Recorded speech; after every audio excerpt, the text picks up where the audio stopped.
Para dar inicio a la charla de hoy, los voy a presentar. Varios de ellos no necesitan muchas presentaciones, pero vamos a cumplir con el protocolo.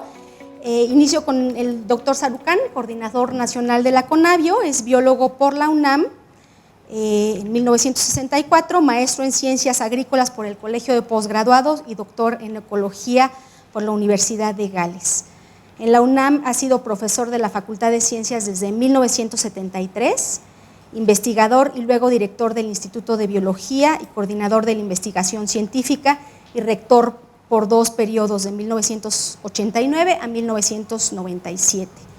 Desde 1988 es investigador de tiempo completo en el Instituto de Ecología e investigador emérito desde 2006.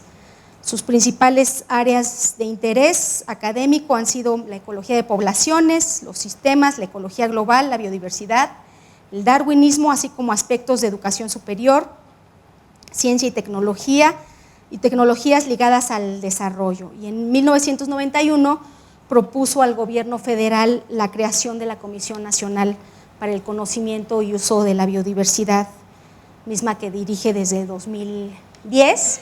Y bueno, pues esta fue una contribución que México hizo para cuando se adoptó el convenio sobre la diversidad biológica. Y bueno, pues para los que trabajamos en CONABIO, es siempre un honor trabajar para el doctor Sarukhan. Ha publicado cerca de 200 trabajos, varios libros y tiene doctorados honoris causa en 11 universidades nacionales y extranjeras. La doctora Marina Robles es secretaria de Medio Ambiente de la Ciudad de México, es doctora en Medio Ambiente y Desarrollo por la Universidad Autónoma de Baja California e investigadora y coordinadora de proyectos en el Centro de Especialistas en Gestión Ambiental. Es egresada del Programa de Estudios Avanzados en Medio Ambiente y Desarrollo, LEED, del Colegio de México, y se ha desempeñado como directora de Educación Ambiental en la Secretaría de Medio Ambiente del entonces Distrito Federal, como asesora de la presidencia también del entonces Instituto Nacional de Ecología. Fue investigadora en el área de Ciencias Naturales del Museo Regional de la UABC y coordinadora de la maestría en Educación Ambiental en la Universidad Pedagógica Nacional.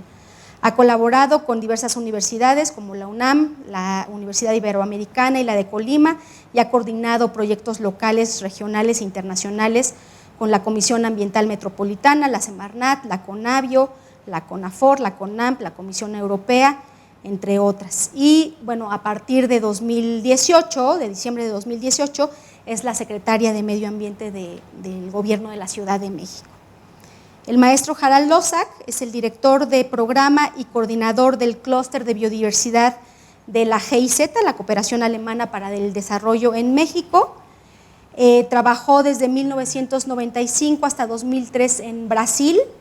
Ha encabezado la contribución de la GIZ al programa piloto de conservación en selvas tropicales, y desde 2003 hasta 2017 Harald lideró varios programas en el campo de desarrollo sostenible y la gestión de los recursos naturales en las oficinas centrales de la GIZ. Es maestro en Sociología del Desarrollo y Ciencias Políticas por la Universidad de Berlín. Y finalmente a la maestra Daniela Torres, que es la coordinadora nacional de la iniciativa Finanzas para la Biodiversidad del Programa de Naciones Unidas para el Desarrollo.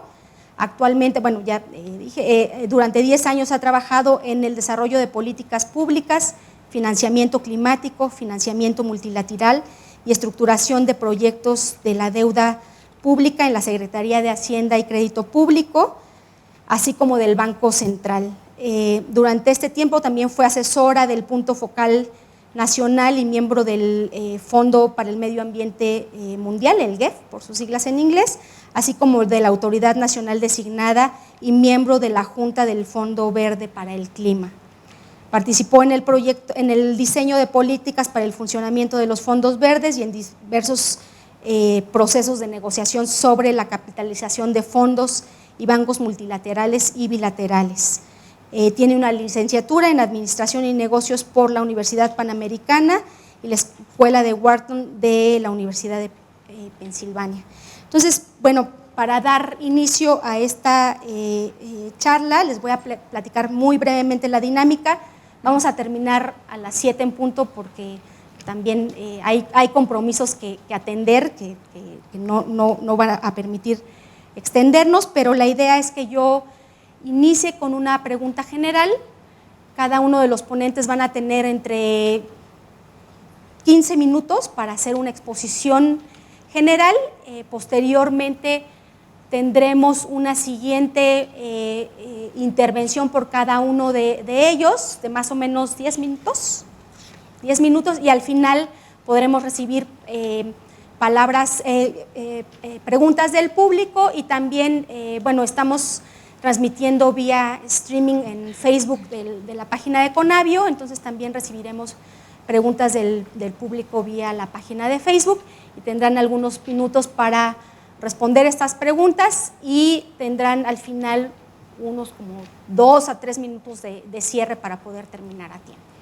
Entonces, bueno, para poder iniciar esta plática, la pregunta para todos los participantes es: ¿cuáles consideran que son los retos y oportunidades para la conservación, la restauración y el uso sustentable de la biodiversidad en el corto, mediano y largo plazo? Al doctor le pediría que hiciera la intervención desde el punto de vista de la perspectiva nacional. A Marina le pediría que hiciera su intervención tomando en cuenta la perspectiva local y en particular de la Ciudad de México. A Harald le pediría que hiciera la intervención desde el punto de vista de la cooperación internacional y de la cooperación México-Alemania, y a Dani le pediría que lo haga desde el punto de vista de las finanzas. Entonces, si les parece, empezamos en ese orden. Doctor Sarukhan, ¿sí? Gracias, me da. Sí, no micrófono, porque si no, no lo van. Ya está. Gracias. Yo tengo problemas con los micrófonos. Sí, yo sé. No, primero quiero agradecer a mis colegas que están aquí, a la doctora Robles, a la secretaria de Medio Ambiente de la Ciudad de México, que generosamente siempre asiente a estar en actos que la invitamos, a Daniela también por su presencia y a Harald por una relación muy larga con GIZ y con Avio desde hace años, así que muchas gracias a todos por estar aquí y a ustedes también para estar presentes. Ya, a ver, voy a hacer una indiscreción un poquito aquí. Mañana yo tengo que dar una conferencia a los representantes de los bancos centrales, es decir, como el Banco de México, de como 20 y tantos países que están reunidos aquí. Por eso yo voy a tener que salir a las 7 corriendo porque hay una cena con el gobernador del Banco de México y me pidieron por favor estar ahí. Y la idea de esta reunión está enfocada básicamente sobre los riesgos ambientales para inversiones, que es un poco, me parece muy legítimo, es una cuestión muy clara, pero todo está enfocado hacia cambio climático. Es el tema, pues es muy sexy el cambio climático, ni modo lo toman y es de lo que se habla. Y mi problema va a ser convencerlos que tienen que pensar también en las consecuencias y en los riesgos de la no conservación o del mal manejo o de la pérdida, como le quieran llamar, de la diversidad biológica. Que además están ligados, no hay manera de estudiar uno sin el otro, pues. Sí. Pero bueno, se ha dado mucho esta idea de que el problema, pues no único, pero central y más importante que tenemos enfrente desde el punto de vista ambiental global es el cambio climático. Ciertamente nos genera una bola de problemas, pero yo voy a usar algo que he usado antes, que no me da gusto usar, porque pareciera que uno tiene una idea discriminatoria o lo que sea, como se podría llamar, del tema, y no lo es porque es un ejemplo. Y lo que voy a usar es el hecho de decir que ya la humanidad ha hecho un experimento de qué pasa cuando a un país se le deja sin diversidad biológica y al país de junto pegado, que está en los mismos suelos, en la misma geología, en el mismo clima, en las mismas condiciones, tiene una razonable conservación de su diversidad biológica. Y el ejemplo que uso es la isla Dominicana. Una mitad es Haití, la otra es la República de Santo Domingo. Y bueno, les voy a contar muy brevemente, porque la idea no es entrar en estas cosas trágicas. Lo que pasa cada que hay un huracán que azota toda la isla, no nada más un cacho, o hay un terremoto que daña toda la isla, no nada más un pedazo, y después la capacidad de recuperación de cada uno de los dos países.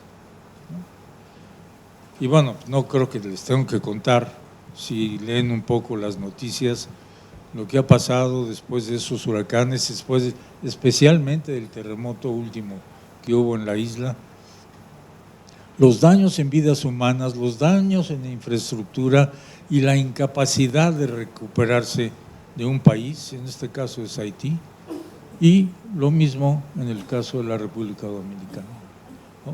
Daños sí, pero no tantos, la capacidad de recuperación muchísimo más rápido, ya no se acuerdan, y Haití sigue todavía en el proceso de cómo recuperarse de los daños físicos del terremoto. Y esto ya es cambio climático, el huracán es cambio climático, el terremoto no, pero lo que quiero subrayar aquí es que la pérdida de la diversidad biológica simplemente deja sin opciones de recuperación y de respuesta a una sociedad.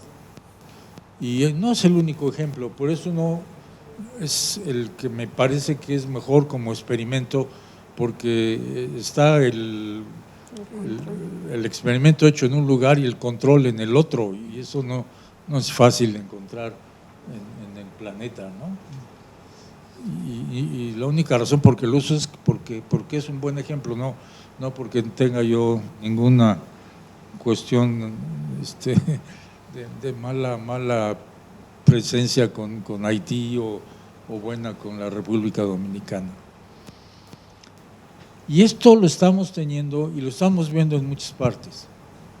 Yo casi me voy a dedicar un poquito a recabar datos de áreas que tienen estos problemas.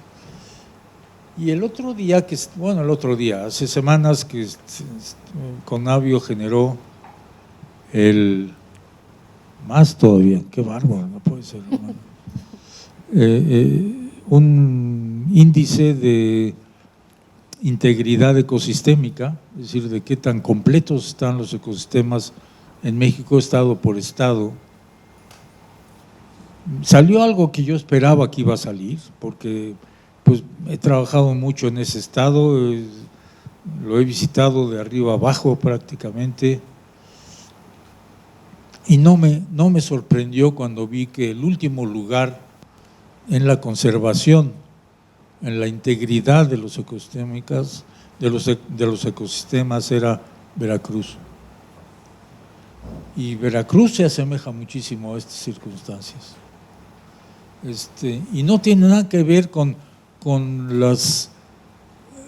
algunos de los estados que lo conservan, a lo mejor son, digamos, en la curva esta que baja, son los estados del norte, pero también está Chiapas y también está Campeche y también está Oaxaca. Que diría uno, bueno, son los estados que tienen muchos grupos étnicos y no hacen bien las cosas y viven en las… No tiene que ver con eso. Tiene que ver con otras cosas que tienen más bien, que son el resultado de malas políticas públicas o falta de buenas políticas públicas, como le quieran ustedes llamar, y que acaban con la diversidad biológica y los ecosistemas del lugar, ¿no?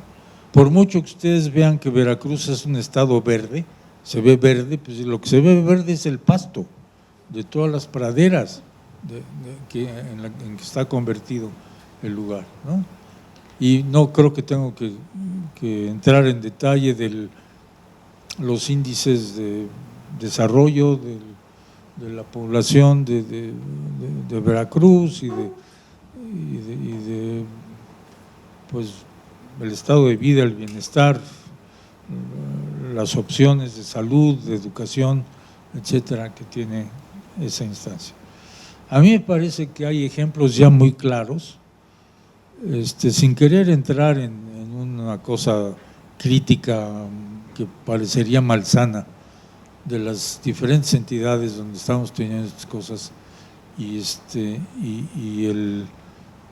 la relación entre el bienestar de la gente o las opciones de bienestar de la gente y la integridad de los ecosistemas en los lugares donde están.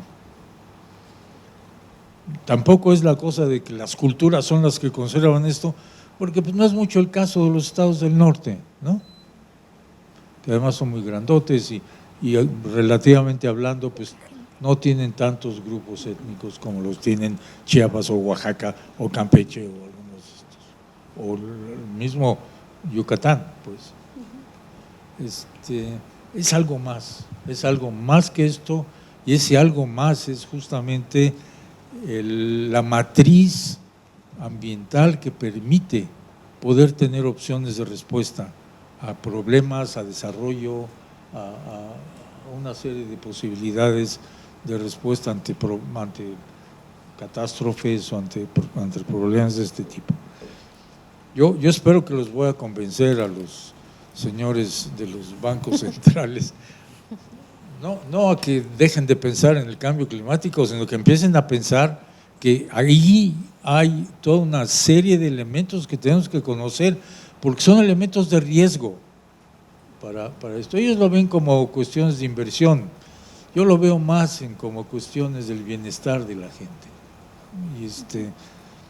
Y quise hacer esto simplemente porque pues la gente se puede preguntar y decir, bueno, ¿qué tanto diablos de biodiversidad?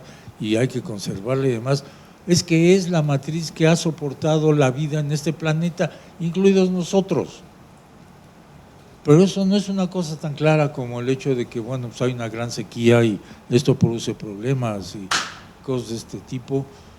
Por una serie de razones, no voy a meter en ello.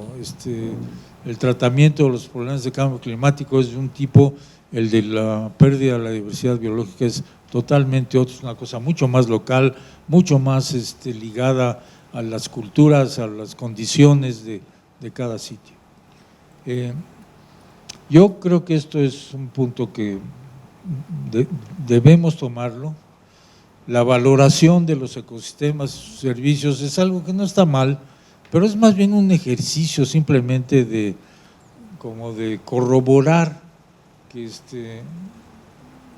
hay un valor en la conservación de los ecosistemas y los servicios que nos ofrecen. Pero no se puede valorar todo, no se le puede dar valor económico a todas estas cosas. En algunos casos se puede porque es relativamente fácil y es la única manera en que los economistas entienden que lo que hay que hacer es conservar la diversidad biológica. No es fácil, pero bueno, poco a poco a lo mejor ya ha ido calando esta idea. ¿Qué hemos hecho en México? Yo no supe que no íbamos a poder tener presentaciones, sino me hubiera gustado mucho enseñarles esta gráfica de la conservación, de los diferentes estados de la conservación de la diversidad biológica, porque es muy impresionante, es la primera vez que tenemos esos datos, no en un mapa, porque en un mapa no se ve muy claro, es simplemente dos horas, ¿no? Bueno, que yo creo que hace mucho sentido. Cada vez que le he presentado, la gente se queda pasmada de ahora sí ver realmente qué está pasando con la conservación de ecosistemas en el estado, en el país. ¿Qué estamos haciendo aquí en México? el año pasado se dio el paso más importante, yo creo, en asegurar la conservación de los ecosistemas de este país con la Ley de Desarrollo Forestal Sustentable, que obliga por ley a no dar subsidios agrícolas para actividades agrícolas en las zonas que han sido definidas por Semarnat, con la ayuda mucho de la información de Conavio, obviamente, de las zonas prioritarias de conservación de este país. Están expresadas espacialmente. Conavio generó un mapa de 1 a 20,000 que no existía antes de esto, para poder tener la precisión de ubicar cada parcela de cada campesino que pide un subsidio con toda precisión, y la plataforma que hace la consulta con el mapa y da la respuesta en un semáforo de si son verdes o rojos. Si son rojos, pues hay problemas y no se pueden dar subsidios. Si esto se respeta, está en la ley, creo que vamos a tener la mejor herramienta para asegurar el compromiso de cero deforestación en México para los siguientes años. Si no se respeta, bueno, pues vamos a tener los problemas que hemos tenido con frecuencia frente a las leyes que no se atienden y que no se instrumentan. Yo diría, Andrea, que este es quizá en una cáscara de nuez, por primera vez, no hay ningún país que tenga esta herramienta en el mundo.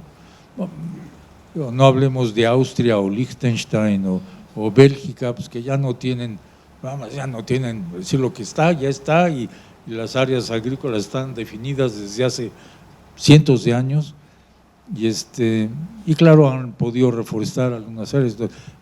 Me refiero a países similares a México, que están en desarrollo, que tienen una diversidad biológica grande, ninguno tiene esta herramienta. Y yo creo que hay que reconocer esto, porque por primera vez la actividad agrícola deja de ser el malo de la película, con la deforestación o la tala de áreas que no deberían talarse. Gracias, doctor. Entonces, Marina, si quieres abordar desde la perspectiva local.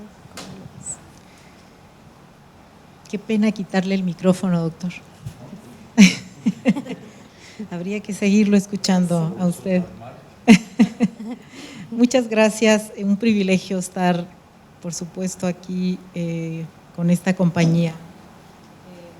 Me honra muchísimo. Quisiera dividir mi comentario, mi nota, en dos líneas de análisis. Una, esta parte de los retos a la que nos convoca Andrea a analizar desde la perspectiva, por supuesto, de las ciudades, pero más allá incluso, creo yo. Y si me da tiempo en este momento y si no en la siguiente, para plantearles algunas de las búsquedas que estamos explorando en la ciudad para poder atajar este conjunto de retos que se viven en el plano de la biodiversidad en el caso de las ciudades. Comparto esta idea del doctor Sarucán, en donde el tema de cambio climático efectivamente se lleva el 8 columnas, ¿no? Y creo que, digamos, no está mal, no es que haya que desechar y no creer y ponerse en una posición de desconocer que este problema existe.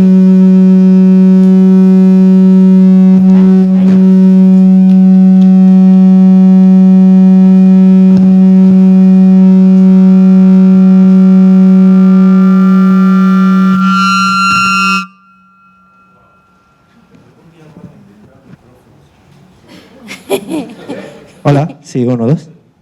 Listo. Hola, 1, 2. Gracias. Pero creo también que justo esta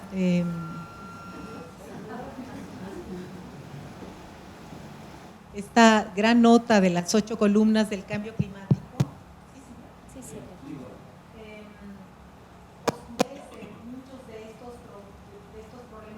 naturales que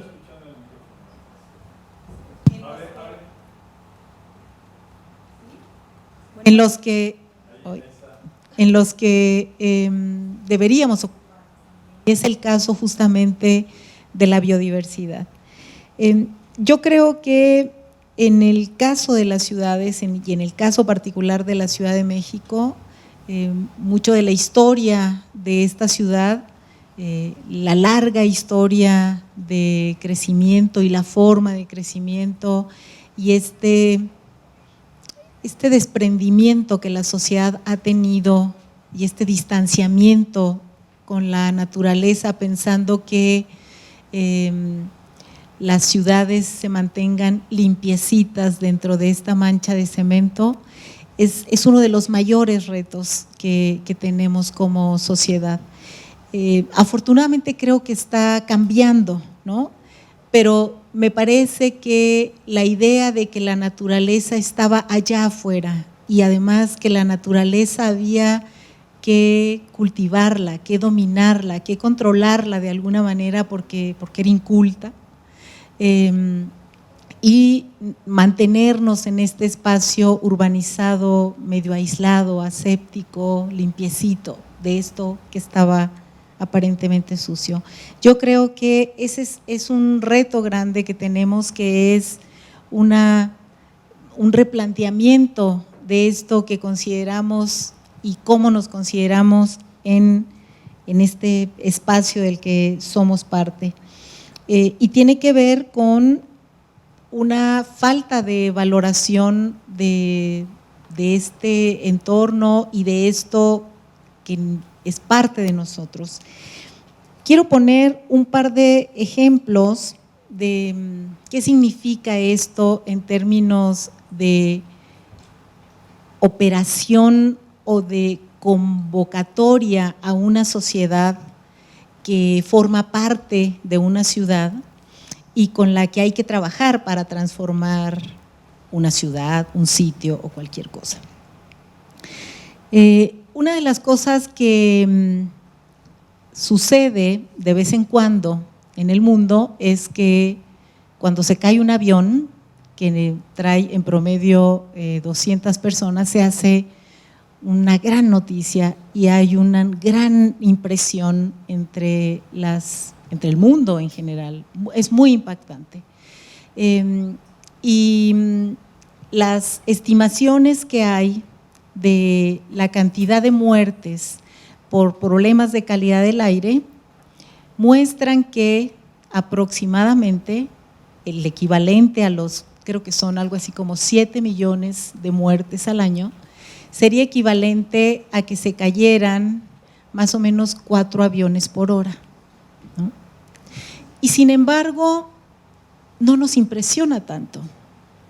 Y no nos impresiona tanto porque finalmente morirse por la condición ambiental es morirse de a poquito, mientras que en el avión pues uno se muere de golpe, ¿no?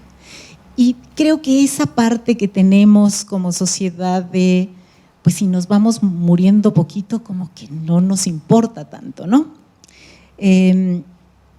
Esto lo traigo a colación porque en mayo que tuvimos la crisis de calidad del aire, cuando estaban los incendios en muchas partes del país, que se generó una condición meteorológica particular, encerrando de alguna manera la cantidad de humo que llegaba de otros lados, además de la contaminación propia de la ciudad. La respuesta de la gente en la ciudad fue de una demanda de más fuerza en términos de las medidas que como gobierno estábamos impulsando, una solicitud a que como autoridad pusiésemos medidas muchísimo más restrictivas. En ese momento nosotros teníamos varios meses trabajando en el conjunto de medidas, aceleramos el paso y a los 15 días de este periodo crítico presentamos las medidas, atendiendo justo nuestra propia decisión de que tenía que ser así, pero también esta solicitud de la gente de más restricción, más fuerza de la autoridad para eso. Cuando sacamos las medidas, recibimos una cantidad enorme de opiniones, comentarios diciendo que cómo era posible que estuviésemos limitando, entre otras cosas, ¿no?, como parte de las propuestas, la circulación de vehículos de tal tipo, otras medidas ligadas a transporte foráneo, etcétera. Eso se parece y se explica, me parece a mí, a esta diferencia entre morirse de un avionazo o morirse despacito por la calidad del aire. No lo creemos, no nos convencemos y no terminamos de valorar qué significa que entre todas las personas tenemos que responsabilizarnos de lo que sucede en un espacio en el que vivimos, un espacio por el que deberíamos de trabajar. Y creo yo que tiene que ver con una lógica muy, parecería humana, en donde por supuesto es parte de la grandeza a lo mejor de nuestra especie y parte de nuestra desgracia también, es que como bichos inteligentes hemos ido creando cada vez mejores respuestas para alcanzar niveles de confort muy altos, pero niveles de confort que nos han llevado no solamente a cubrir nuestras necesidades, sino también nuestros caprichos en condiciones tremendamente excesivas y que nos tienen metidos en tremendos problemas. En la Ciudad de México, por ejemplo, a principios, más o menos en el segundo trimestre del año, hicimos una modificación a la ley de residuos de la ciudad para ir eliminando los plásticos desechables, varios de los productos de plásticos desechables.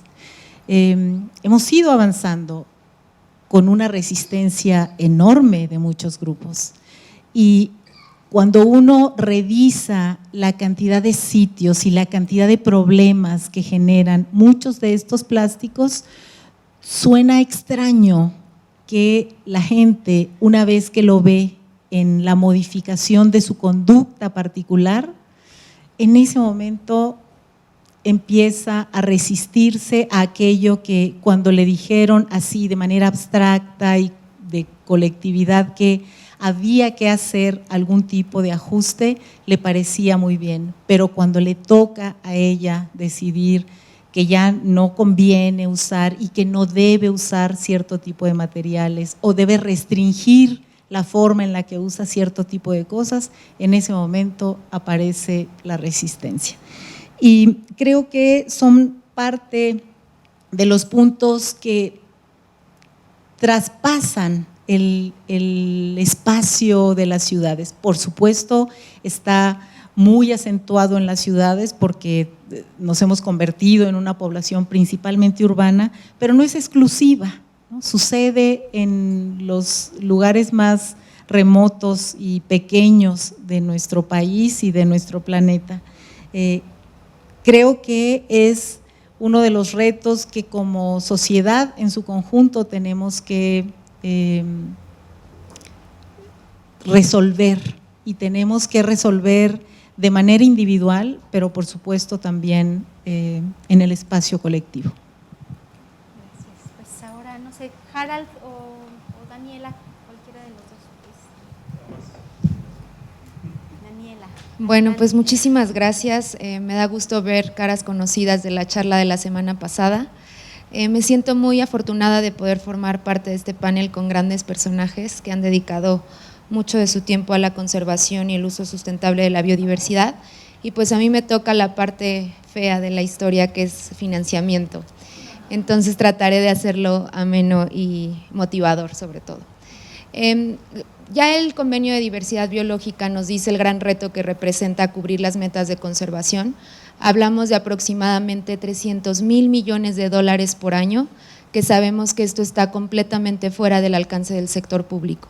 Y nos invita a pensar dos cosas. La primera, que solos no vamos a poder, ni un gobierno, ni una ciudad, ni una empresa, ni tampoco todo el sector empresarial. Creo que aquí lo que la doctora Robles comenta acerca de la corresponsabilidad es un tema que ya nos toca a todos. Sin embargo, enorme cantidad de dinero significa apenas el 1% del capital de las empresas privadas y del sector privado para poderlo movilizar hacia biodiversidad. ¿Qué quiere decir? Si hay dinero, entonces, ¿cuál es el reto? El reto es precisamente movilizar ese dinero. Y yo quisiera tocar como 4 perspectivas distintas que tenemos que ir modificando e internalizando de manera urgente, porque también como el cambio climático, la pérdida de biodiversidad es una emergencia. Y creo que rescatando una parte de lo que decía el doctor Sarucán, todo se ha concentrado en cambio climático porque es el fenómeno más evidente que ha costado años posicionar también y que ha tenido que costarle en el bolsillo a muchas de las empresas, de los bancos, de los países que hoy están haciendo frente a eso para poder tomar verdaderas acciones. Creo que el evento de tener a 30 bancos centrales reunidos acá es una muy buena señal y yo comparto muy brevemente una anécdota del día de ayer y antier que estuve en Ecuador participando en un congreso de inclusión financiera. ¿Quién se imaginaría antes que en un congreso de inclusión y educación financiera tendría como corazón del evento la biodiversidad? Pues esta fue la primera vez y estoy muy, muy contenta por ello. Nos invitaron como Biofin a decir, ok, yo ya soy consciente de que la pérdida de biodiversidad es un tema de urgencia, al igual que cambio climático, dime cómo hacer para invertir en ello.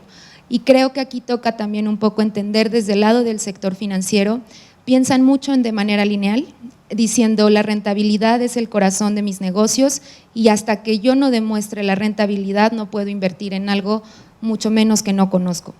A raíz de toda esta experiencia que hemos corroborado y colaborado con muchos actores de la sociedad, nos hemos dado cuenta que hay una parte importantísima de desconocimiento y a veces no es tanto la falta de voluntad, sino la manera de decirles cómo hacerlo. Entonces, desde Biofin estamos tratando de hacerlo de una manera que, como modelos de negocio basados en biodiversidad, en su conservación y uso sustentable, este sector empresarial empiece a verlo con otros ojos y entonces pueda movilizar esos recursos.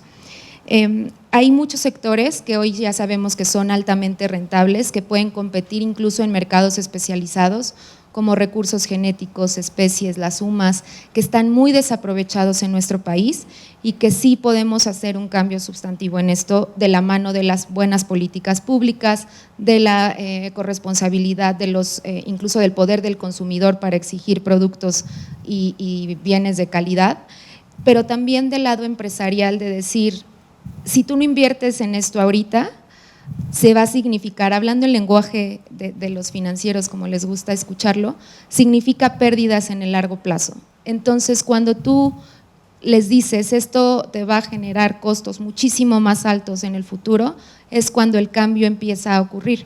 Pero no es solamente un cambio de prácticas, es también un cambio completamente de paradigma en el que ellos empiecen a ver la conservación de biodiversidad como cualquier parte del ADN de sus negocios, principalmente aquellos que dependen altamente del aprovechamiento de ella, ¿no? Entonces, quisiera hacer estos cuatro acotaciones. Por parte de los productores, ¿qué pasa? Es muy fácil decir que siempre les faltan capacidades, proyectos de calidad, les falta saber presentarlos, pero pocas veces decimos, oye, yo te voy a conectar con un mercado de alto valor que conocemos que le puede interesar lo que tú produces y a la par te voy a ayudar a profesionalizarte o algo de mucho mayor alcance que no sea de uno en uno porque nunca vamos a acabar y no hay tiempo, pero sí incluso aprovechando ese financiamiento climático que hoy hay, que además no me dejarán mentir este nivel de expertos, en mitigación ya hay muchísimo dinero, pero en adaptación hay muy poco. Y porque el mismo Fondo Verde para el Clima, el Green Climate Fund, tiene por mandato canalizar 50% a mitigación y 50% en adaptación. Llevan no menos de 80% en mitigación porque es lo que ya conocemos, es lo que hemos probado y es lo que cumple con las tasas libres de riesgo. Paneles solares hace muchos años era una inversión poco rentable porque nadie quería tomar el riesgo. Ahora ya todos sabemos que es rentable, incluso muchos de ustedes quizás en sus casas ya tienen un panel solar. La banca múltiple ya está financiando ese tipo de proyectos. Adaptación, no hay el mismo nivel de experiencia. no hay el mismo nivel de movilización de recursos como tal explícitamente para adaptación, sino proyectos que tocan ambas capas y creo que un poco también lo que toca ahí es saber cómo medirlo. Entonces ha sido un tema que ha dado vueltas y que necesita mucho más foco, pero un tema de adaptación basada en ecosistemas estoy segura que podría arrastrar muchísimos más recursos también para biodiversidad como consecuencia del financiamiento climático excesivo que hay, ¿no? Y que aún así, no, aunque es excesivo en cantidad, no es tan fácil movilizarlo tampoco por muchos factores. Por otro lado, creo que la falta de conocimiento en temas fiscales, contables y de modelo de negocio con los productores es un tema. Hay muchos que tienen empresas pero no están legalmente constituidas, hemos visto que es algo que falta y que debemos empezar a mirar también. Estructurar los proyectos de manera muy atractiva y conocer el verdadero valor de sus productos también. En todos los casos que hemos visto ahora mismo en campo, habrá uno, a lo mejor 2 de 100, que contemplan su trabajo como un salario. Y esto no es que eso se pueda conseguir gratuitamente, mágicamente de otra fuente. Su trabajo tiene un valor y eso hay que incluirlo en un balance, punto, no hay más. Entonces creo que también esta parte de reconocer es muy importante. Por parte de los inversionistas y los empresarios, y ahí les comparto un poco de todo lo que escuché con banqueros, era el equivalente a la Asociación de Bancos de México, quienes estábamos ahí reunidos en Ecuador, y realmente ellos decían, yo sé que es rentable porque sí, me han mostrado 2 o 3 proyectos que pueden ser un modelo de negocio, pero si yo no convenzo a mi CEO, esto no va a funcionar. Esto es meter en el ADN de la empresa, del banco central, la valoración de qué pasa si yo no puedo hacer una inversión en eso y en el futuro qué va a significar. Igual que otro riesgo, que el riesgo de no pago, que el riesgo de un huracán, es cualquier otro riesgo más que se tiene que incorporar al análisis de decisión. ¿Qué es lo que nos dicen que falta? Información veraz, de calidad, oportuna y que esté en un solo sitio, que ellos puedan entender en un lenguaje que ellos hablan y que no tengan oportunidad de interpretar como que es algo más noble o menos noble que lo que ellos están pobremente entendiendo en muchos casos, porque tendemos también en el sector ambiental a ser a veces demasiado técnicos y por lo tanto perdemos su atención. Entonces creo que empezar a homologar el lenguaje también para ellos puede ser muy útil. Finalmente, creo que hay que utilizar la capacidad de estas empresas para mover estos temas a mucha más amplia escala, que desde un gobierno local, un gobierno estatal, un gobierno federal y una empresa en particular no puede alcanzar el mismo nivel de auge y de eco que necesitamos como a nivel de los grandes corporativos que hoy tienen presencia en todos lados del mundo. Por parte de las organizaciones no gubernamentales y los organismos internacionales, creo que también es muy importante continuar sensibilizando, comunicar la importancia económica de la biodiversidad, no solo en la valoración, como bien lo dijo el doctor Sarucán, sino en muchos más aspectos mucho más holísticos de bienestar, de calidad de vida, de calidad humana, en fin, creo que esto es importante. Difundir los casos de éxito y los de no éxito también, compartir en qué nos equivocamos ahorra muchísimo dinero y esto nadie te pide un espacio específico, eso se puede documentar, difundir y listo. Por otro lado, innovar la cooperación internacional o continuar innovando de la mano de los gobiernos, las organizaciones y los cooperantes, creo que es algo que debemos tomar el riesgo. La cooperación debería darnos este valor, cubrir aquellas cosas y nos lo da, solo nos falta a veces ser un poco más creativos en conjunto, tener modelos de negocio para la conservación que puedan demostrar estas características que requiere el sector. Y finalmente, por parte de los gobiernos, creo que continuar movilizando recursos de manera importante año con año, hacer políticas públicas e incorporar las recomendaciones que les damos también sería excelente, ofrecer incentivos fiscales de manera directa o indirecta como lo hacen con las donatarias autorizadas para las cuales es atractivo donar y recibir un comprobante de deducción de impuestos. Fortalecer la regulación del sistema financiero y regulatorio. La Comisión Nacional Bancaria y de Valores tiene un papel importante que jugar acá, porque cuando es desde la regulación donde castigamos al sector financiero, las cosas cambian o cambian, te adhieres o te vas. Entonces creo que eso es importantísimo también. y creo que hacia allá van. Me parece que este ejercicio que están haciendo con Banco de México permite precisamente elaborar esas recomendaciones y espero que ocurra pronto. Y finalmente aprovechar la Banca Nacional de Desarrollo, que tuvimos hace una semana aquí a la bióloga Yeli Huerta hablando de qué tanto hace Financiera Nacional de Desarrollo en este sector. Creo que eso también, transversalizar biodiversidad en ese sector es importantísimo. Hasta aquí lo dejaría. Harald, adelante. Sí, muchas gracias y también para mí es un honor, ¿no?, de compartir este podio con tantos personajes tal vez tan más importantes, ¿no?, que nosotros de la cooperación. Bueno, yo quisiera hablar un poco sobre los retos y las oportunidades que yo veo en la cooperación internacional, más específicamente la cooperación alemana, que tiene una larga historia, ¿no?, en el mundo y también con México. Estamos desde hace 15 años más o menos, ¿no?, trabajando en el área ambiental, tanto cambio climático como biodiversidad, como también en áreas rurales, en la agricultura y el sector forestal, ¿no?, que son los 4, ¿no?, temas más importantes de la cooperación alemana en muchos países, pero también en México. Entonces, lo que yo quisiera pasar es, hay que entender un poco la motivación, ¿no?, de la cooperación, ¿no? Y justamente en este momento en Alemania nosotros estamos observando cambios muy profundos, ¿no?, en el sistema político y también en la sociedad. Y estos cambios profundos tienen riesgos y tienen oportunidades. Los riesgos es el auge, ¿no?, de una nueva extrema derecha que está surgiendo en Alemania, que nosotros estamos realmente muy preocupados, ¿no?, con los resultados en las elecciones. Al mismo tiempo tenemos una tendencia también de que temas medioambientales, por ejemplo, son cada vez más importantes, ¿no?, en el discurso y también en la política diaria en Alemania. Eso no fue siempre así.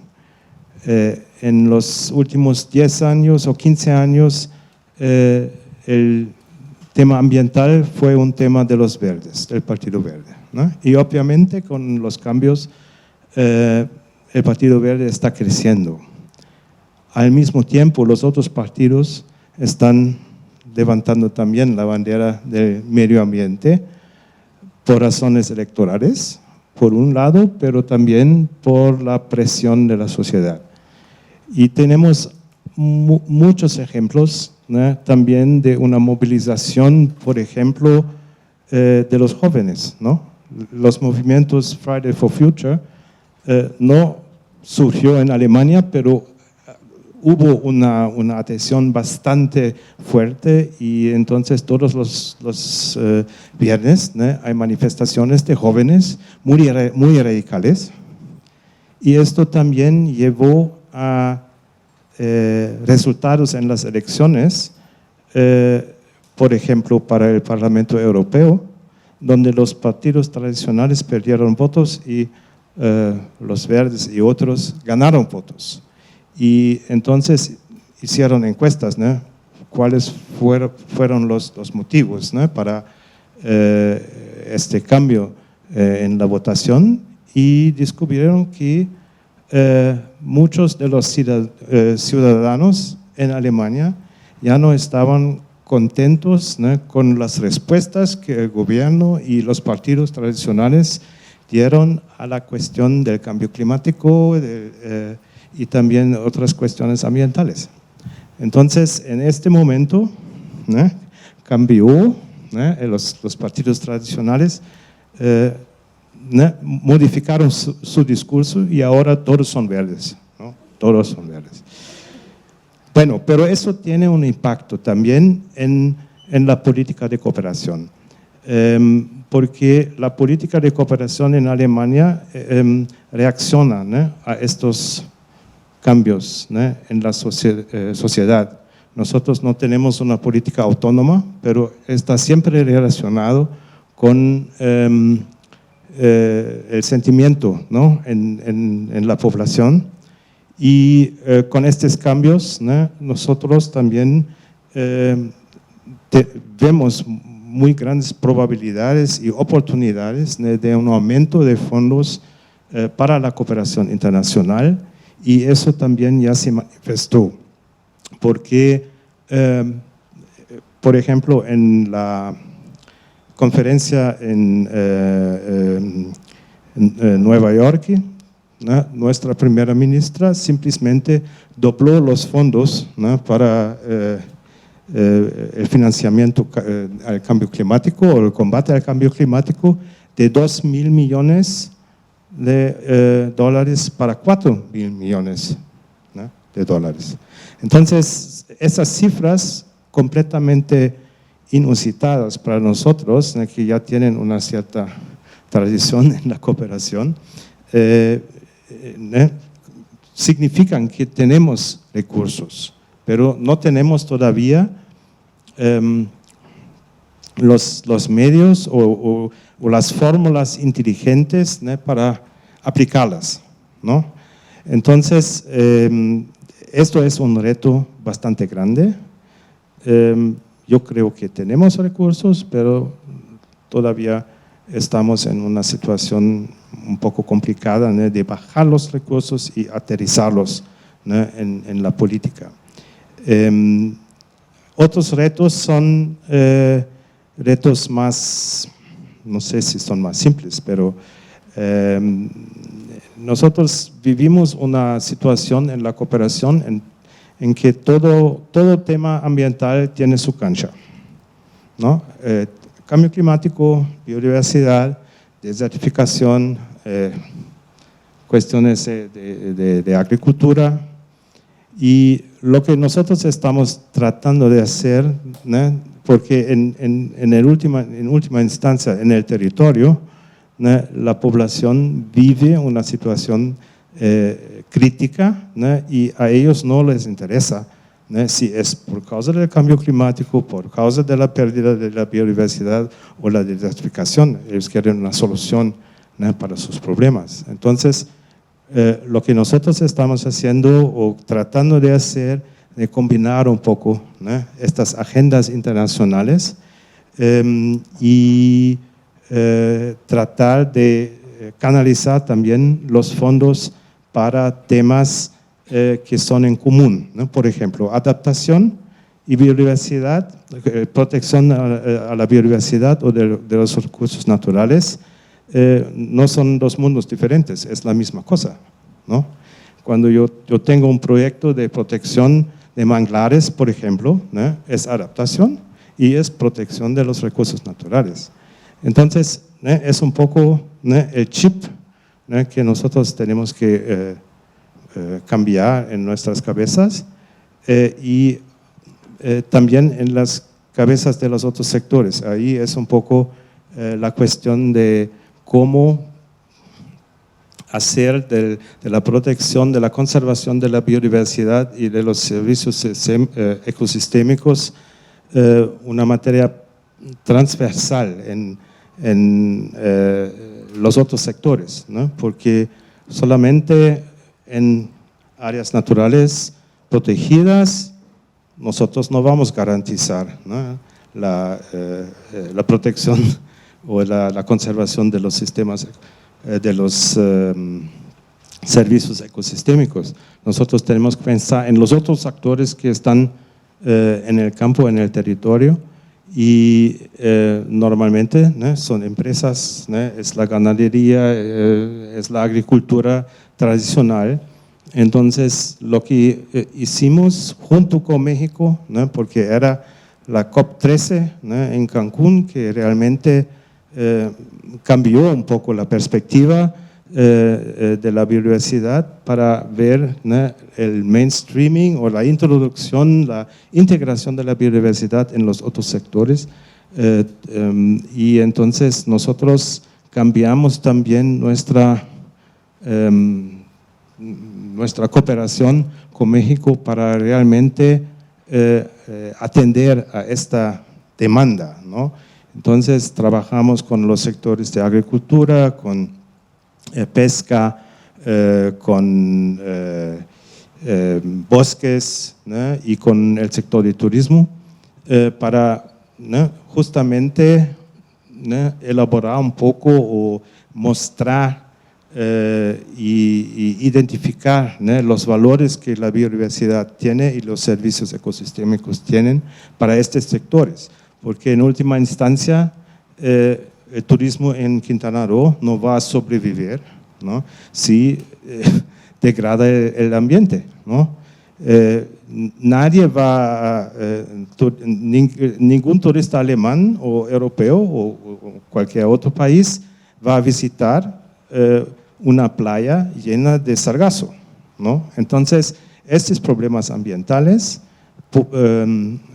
significan un riesgo, ¿no? No solamente para los bancos o para los inversionistas, pero también para los sectores que viven, por ejemplo, del servicio ecosistémico del paisaje, ¿no?, o del mar, de la recreación.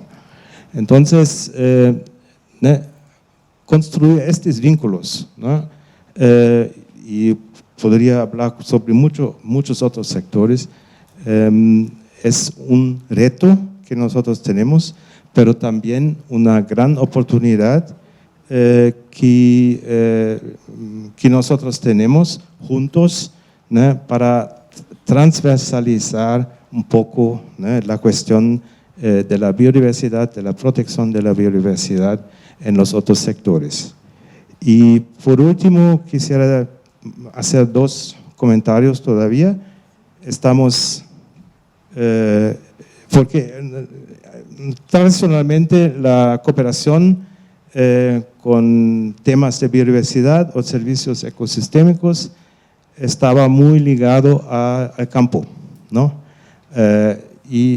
Últimamente nosotros estamos invirtiendo más en iniciativas, ¿no?, de conectar un poco el ambiente urbano, ¿no?, con la biodiversidad y las oportunidades que se tiene, ¿no?, en los ambientes urbanos. Vamos a comenzar con un proyecto muy interesante en ciudades costeras, pero creo que nosotros tenemos un futuro aquí y también estamos en contacto con la Secretaría aquí en la Ciudad de México, ¿no?, algunas acciones pequeñas en Reto Verde vamos a hacer y tal vez tenga, ¿no?, un futuro también esta nueva o esta sensibilización de los comitentes, ¿no?, como los llamamos, para invertir en esos temas. Un último tema muy importante para nosotros es la cuestión de la protección de la biodiversidad y marino-costera. Nosotros también vamos a iniciar un proyecto grande con CONAMP y con el gobierno de Quintana Roo para el manejo efectivo o más efectivo, ¿no?, de la reserva de la biosfera del Caribe, ¿no?, el Caribe mexicano. Entonces, ahí se ponen retos bastante grandes, ¿no?, porque cómo se va a manejar una área de 5.7 millones de hectáreas, que es una área natural protegida, ¿no?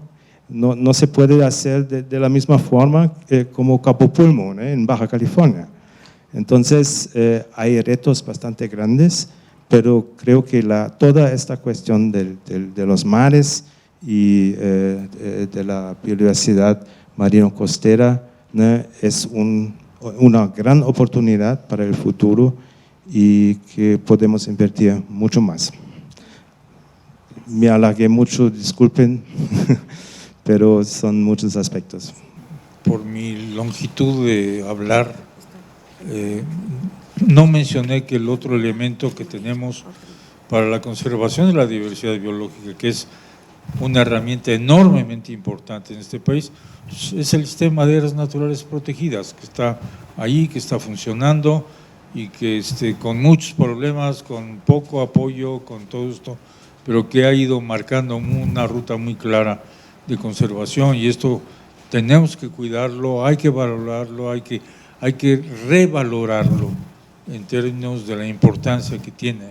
Yo creo que esto sería lo que añadiría Andrea al punto de la visión del país en cuanto a conservación de la diversidad biológica. Marina, ¿quieres? Sí.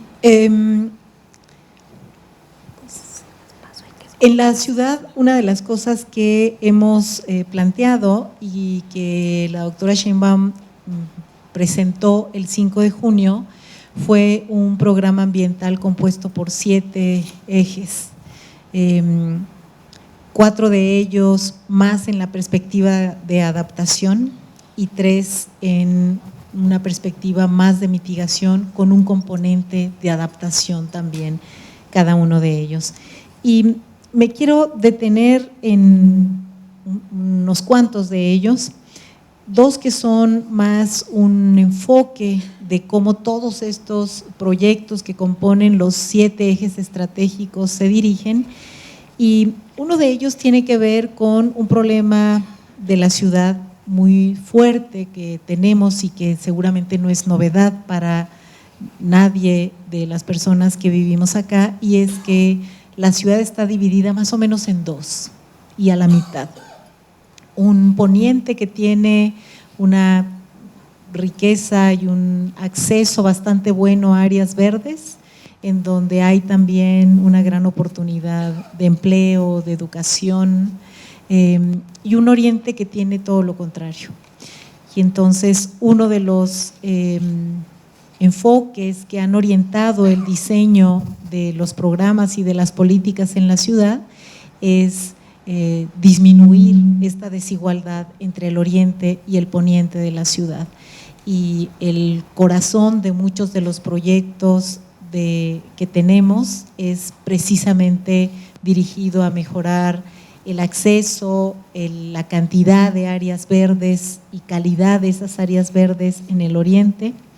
Y también otro punto en el cual ha sido orientador de la lógica de los proyectos es que normalmente, como les decía, las ciudades pensaron que la naturaleza quedaba fuera de ellas, y lo que estamos haciendo en la ciudad es trabajando en una reconstrucción y construcción de una red al interior de la ciudad que nos permita reconectar a toda esta mancha de cemento con la periferia, y hacerlo además con un sentido que paulatina y progresivamente nos permita ir recuperando mucho de la flora nativa de la ciudad, y también introduciendo la construcción de jardines con vegetación que permita la vida de los polinizadores, de insectos, de aves, de murciélagos, que puedan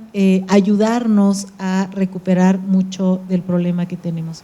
Solo 2 cositas, Andrea, y es el suelo de conservación, que abarca más de la mitad de la Ciudad de México y que está principalmente en el sur de la ciudad.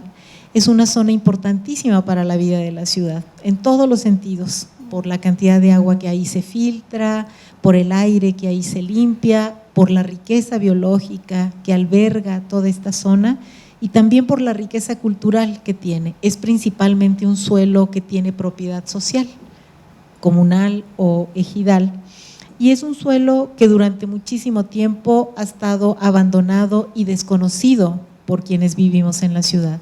Y parte de lo que estamos haciendo es destinando una inversión histórica en este suelo de conservación para poder recuperar mucho de los bosques que se han ido perdiendo paulatinamente a lo largo de la historia de la ciudad y que son tan importantes para la urbe en general, y también para recuperar el arraigo a la tierra y el gusto por la producción y por una producción sustentable. Y para eso tenemos un programa que no solamente busca incentivar a la producción sustentable, sino también recuperar el abandono de muchas de estas tierras que se han quedado ociosas o que han sido tremendamente deterioradas por distintos tipos de cultivos, pero también trabajando en la parte urbana para que los urbanitas valoremos a este suelo de conservación y por lo tanto los productos que vienen de este suelo de conservación producidos de una manera sustentable. Justo todos los proyectos y programas, el Reto Verde que seguramente han escuchado, donde tenemos una respuesta muy atractiva de las personas que viven en la ciudad, ha dado un resultado muy bonito con un acompañamiento de instituciones que han estudiado a la ciudad y nos han acompañado en la elección de especies, en las formas en las cuales hay que manejar todo esto y en el sembrado de parques principalmente en el oriente, donde estamos sembrando en toda la ciudad, pero principalmente en el oriente, 16 nuevos espacios públicos que además recuperan una historia que a mí me gusta mucho contar, y con esto termino, Andrea, y es que hace más o menos 3 años estuvimos indagando entre las personas de la ciudad para saber qué ciudad soñaban, qué aspiraban como ciudad. Y los proyectos, muchos de estos proyectos que tenemos en la ciudad, los recuperamos justamente de estas aspiraciones que recogimos entre las personas de la ciudad, que era una ciudad con sus ríos descubiertos, con ríos sanos, hermosa, segura, verde, con el aire limpio. Y hacia eso queremos ir. Gracias. Adelante, Daniela. Yo muy rápidamente, solo decir que no es cuestión de necesitar solamente más recursos, sino también proyectos que cumplan las características que la cooperación, el gobierno, los estados, quien sea, está buscando. Entonces trabajar a la par en fortalecer capacidades y en una lógica de abajo hacia arriba, en donde primero tenemos listo el proyecto y luego vamos a buscar el financiamiento. Con el sector privado funciona mucho de esta forma, la respuesta debe ser rápida y creo que esta podría ser una de las formas. Sí, yo creo que también pensando un poco otra vez en la integración de la biodiversidad en otros sectores, nosotros tenemos desde 2016 un proyecto ejemplar que es la integración de la biodiversidad en la agricultura mexicana y que es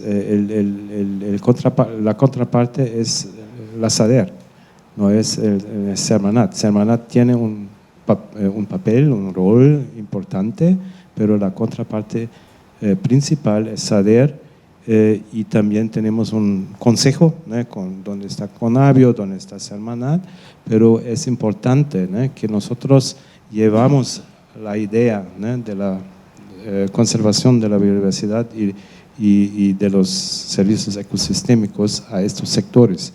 Y creo que después de 3 años nosotros ya tenemos muchos frutos de este trabajo. Por ejemplo, uno es la elaboración de la Estrategia Nacional de los Polinizadores.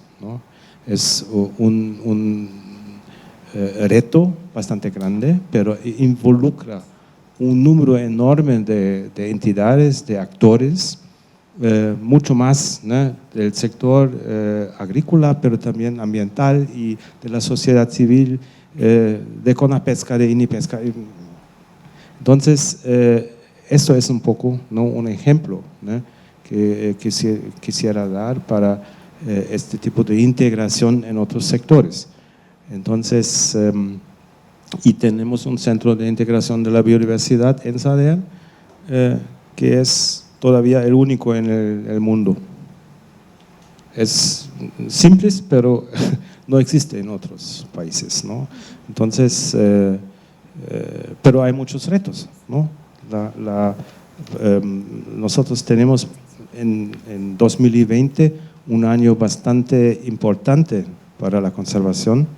que es la reunión de la CDB en China, donde se va a discutir, ¿no?, el nuevo plan de acción hasta el año 2030, un balance de los retos, ¿no?, y también de las metas Aichi, pero, ¿no?, lo que vamos a hacer después. Vamos a aumentar la ambición, ¿no?, de nuestras metas. Hay que aumentarlas porque la situación está terrible, ¿no? Y a cada conferencia que nosotros tenemos, los reportes de los científicos son cada vez más alarmantes y más precisas en sus, ¿no?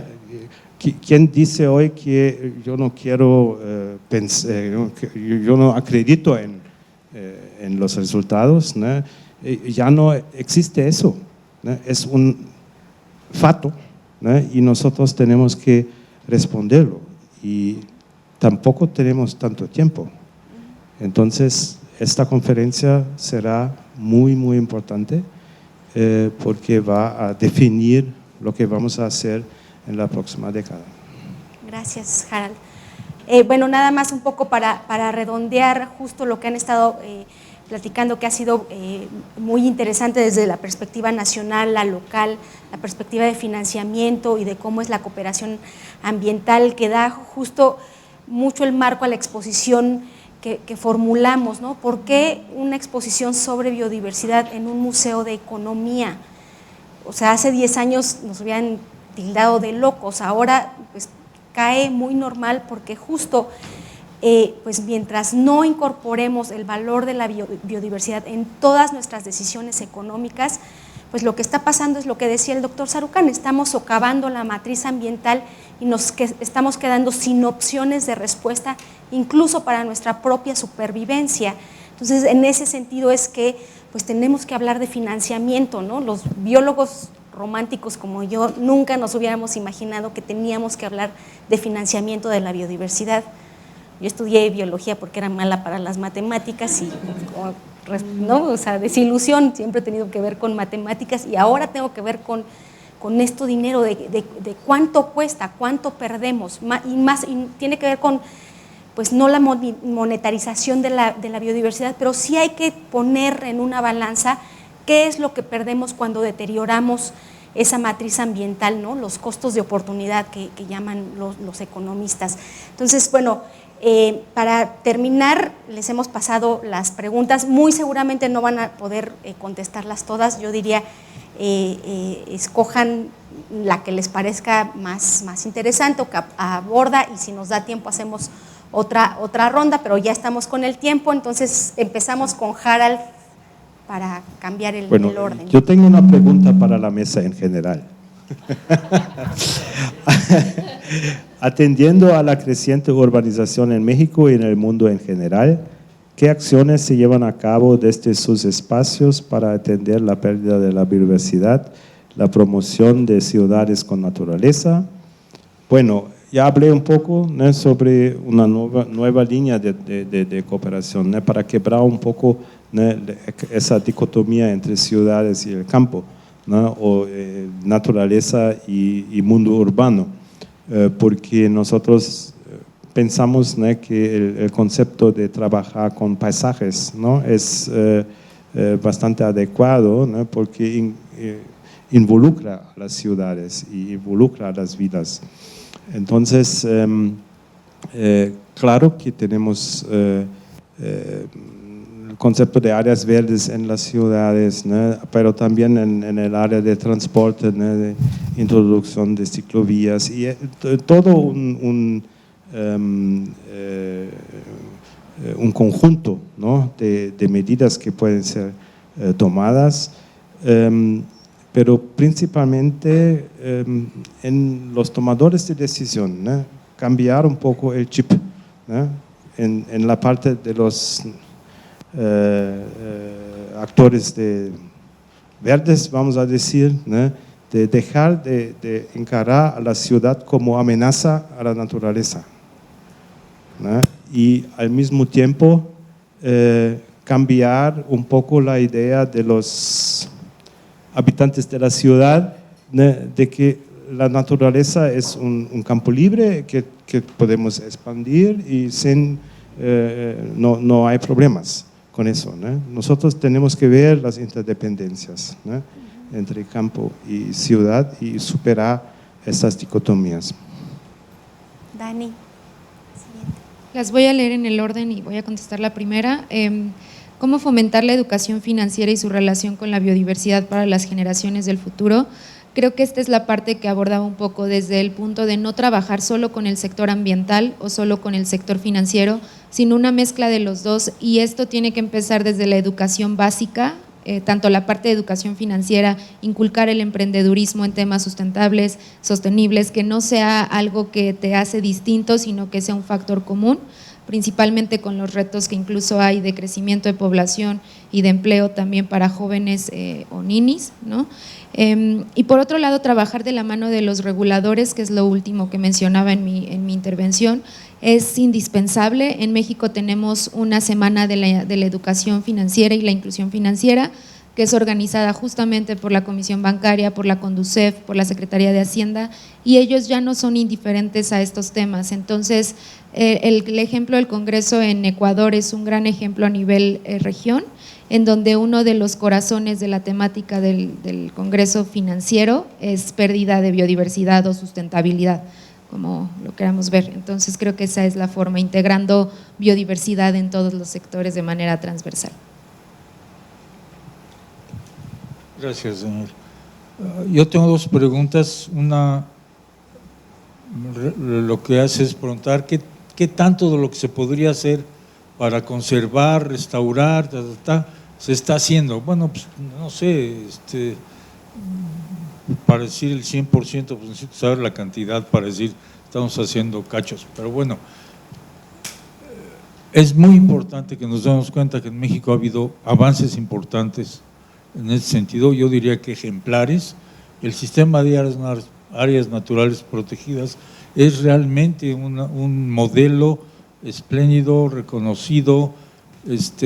¿Podría ser mejor? Sí, podría ser mejor, porque podría tener mucho más apoyo para realmente hacer el cuidado, la vigilancia y también el impulso al desarrollo de actividades en las áreas naturales protegidas que no dañen el propósito de la conservación del área natural protegida. Pero ahí está, y está en la parte terrestre, está en la parte marina, y claro, los recursos no están proporcionados a la extensión de lo que tenemos decretado como áreas naturales protegidas.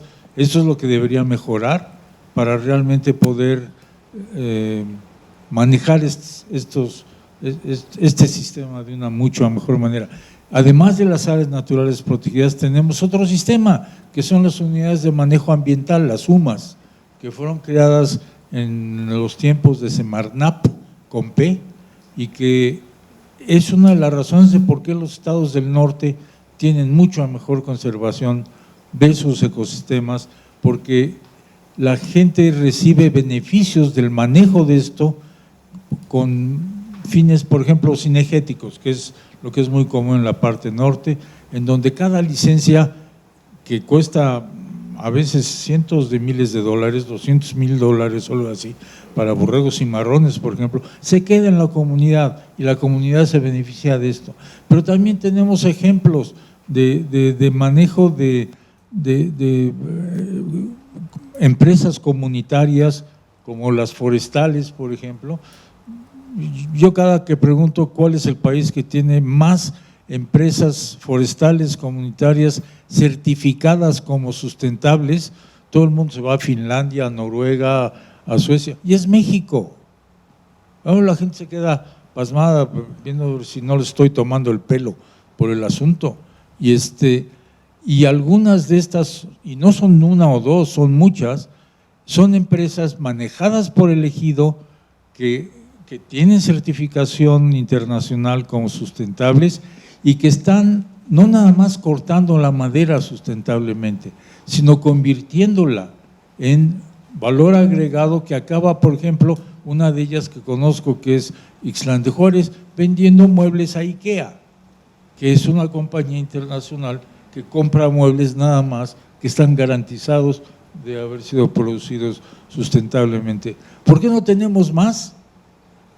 Esto me lleva a la segunda pregunta, que ¿por qué no hay buenas políticas públicas para esto? Bueno, no tenemos buenas políticas públicas, porque si tenemos un buen número de ejemplos de que las comunidades pueden hacer este trabajo muchas veces solas y lo pueden hacer muy bien, ¿por qué no tener una política pública de apoyo a empresas comunitarias que no solamente pueden manejar productos forestales, madera, cosas de este tipo, sino una gran cantidad de otros productos, ¿no?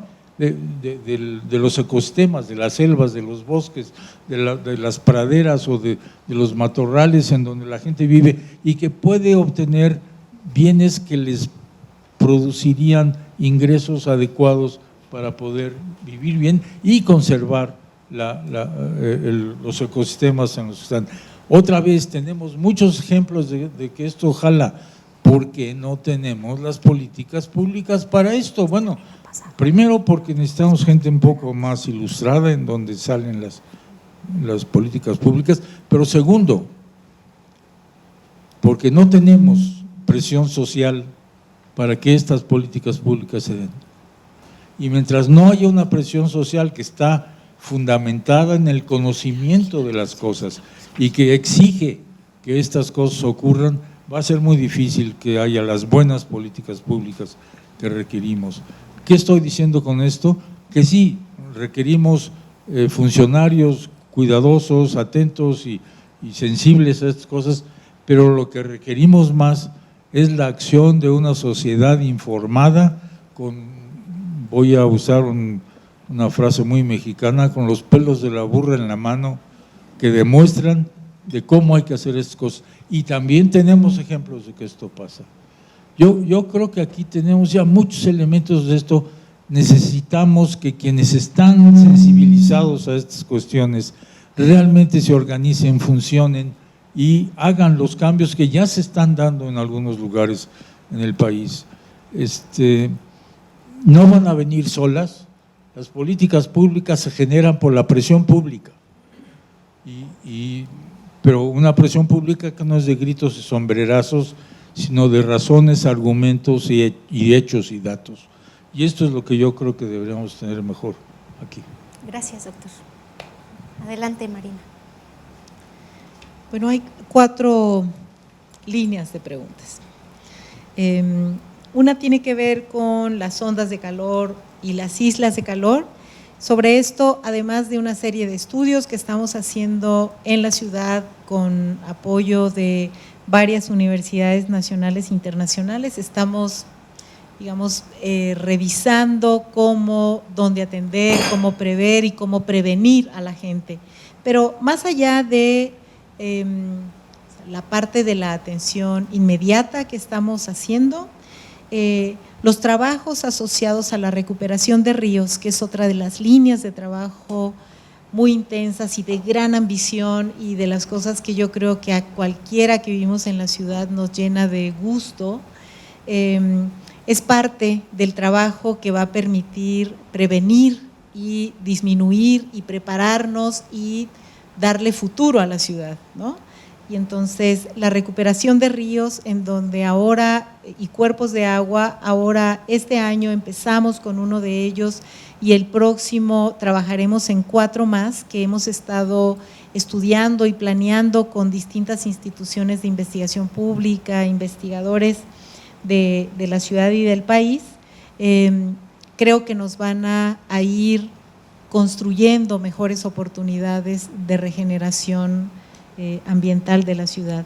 El reto verde, que es en realidad es la forma en la cual hicimos una convocatoria social para que quienes vivimos en la ciudad nos hiciéramos cargo y participáramos de una iniciativa que busca revegetar la ciudad y revegetarla bajo una lógica distinta a solamente la siembra de árboles y que se construye más en la idea de que si bien el árbol es un componente importantísimo de un proceso de reforestación, no es lo único que nos interesa, y nos interesa incluso partir de la base más importante de los ecosistemas vegetales, de las comunidades vegetales, que es el suelo. Y parte del problema brutal que tenemos en la ciudad es que tenemos años deteriorando nuestro suelo, tenemos prácticas completamente inapropiadas, y entonces estamos trabajando desde la lógica de recuperación del suelo de la ciudad para verdaderamente construir condiciones para la vida de la vegetación de esto. Mucho tiempo seguramente. Una ola de calor viene el año que viene, se lo confirma en blanco. La siguiente…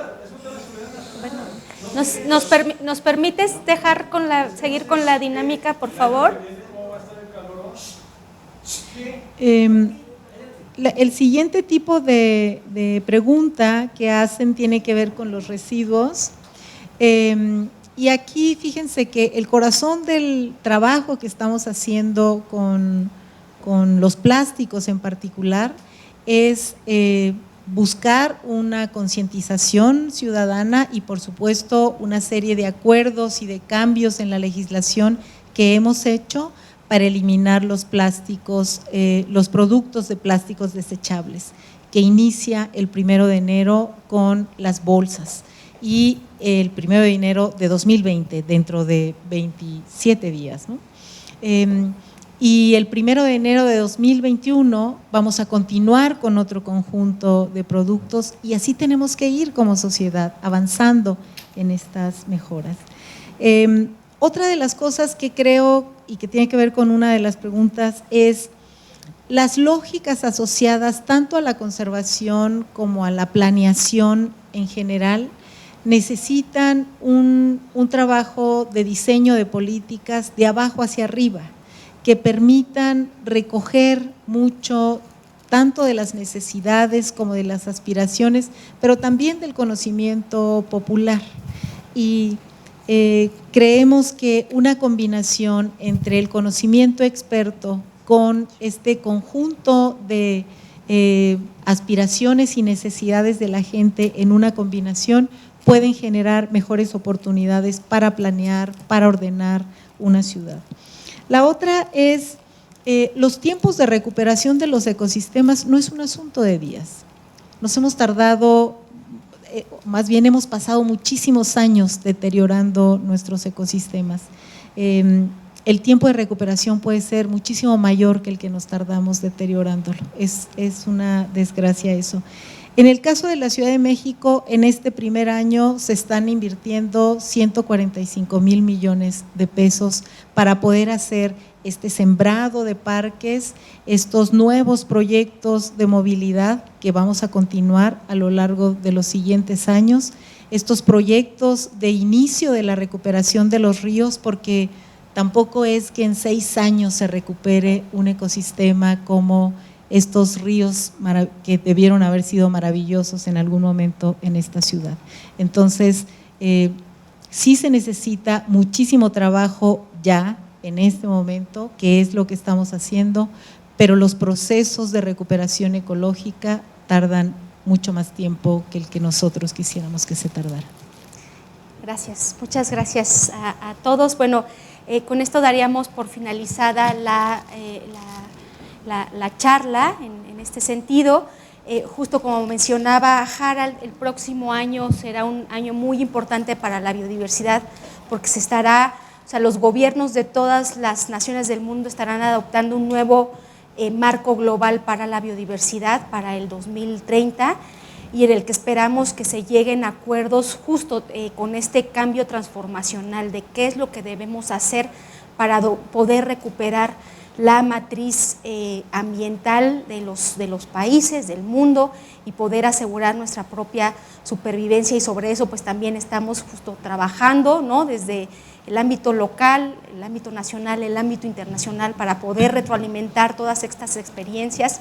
Creemos que hay el conocimiento, lo que faltaría es, creo que justo la voluntad política de poder hacerlo, y para eso sí necesitamos justo como decía el doctor Sarucán, pues la participación de esta sociedad informada, plenamente informada, para poder exigir a los gobiernos cuáles son los cambios que necesitamos para poder asegurar una vida, ¿no?, más diversa, más igualitaria, ¿no?, para todos.